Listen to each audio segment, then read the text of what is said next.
Nancy Pelosi says women make 80% of what men do for the same work. Vox says women get paid less than half of what men make for the same work. Mother Jones says the gender wage gap costs women $840 billion a year, and that it's all the fault of rampant sexism and injustice in the workplace. That is a myth. I'm Anders Hagstrom, and these are the facts. Vox is right that if you add up all the money American women make and compare it to what men make, there is a huge gap. But the question is why? When you look into it, it's pretty clear that the cause isn't injustice, it's choice. Women take twice as much time off as men, and men work 83% more overtime. Most men like working on things, tools, objects, fixing things. This is what men enjoy doing. When given a free choice of college major, women more often choose low-paying careers. They also tend to negotiate less aggressively about their salaries. And then there's the big one. 67% of women say they want to work either part-time or not at all after they have children, whereas virtually all fathers keep working full-time. But what happens when you take those factors into account? Well, when you control for job type, location, industry, and years of experience, and just look at a woman and a man with the same qualifications working the same job for the same time, the woman makes 98 cents for the man's dollar. Suddenly, that gap looks more like a crack. Room for improvement? Sure. Evidence of widespread and debilitating misogyny?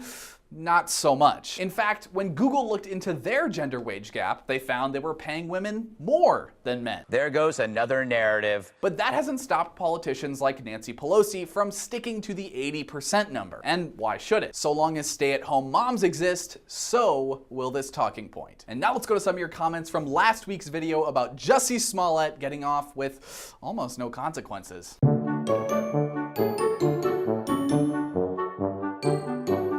Douglas M. Green and Ricardo Epps both think they're pretty clever. They say, something's fishy going on, I can smell it. I really should have dug less into these comments.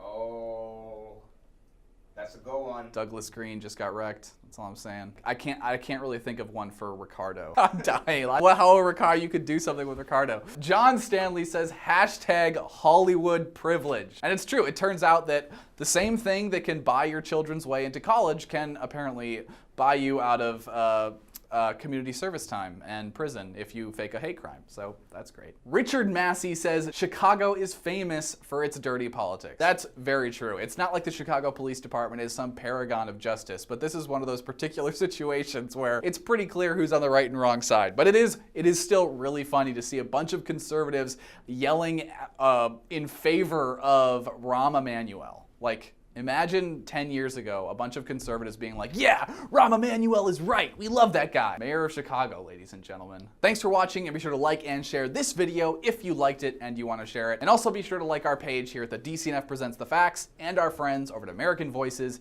and the Daily Caller. And if you're watching on Facebook, you can like my page in the description. Thanks for watching.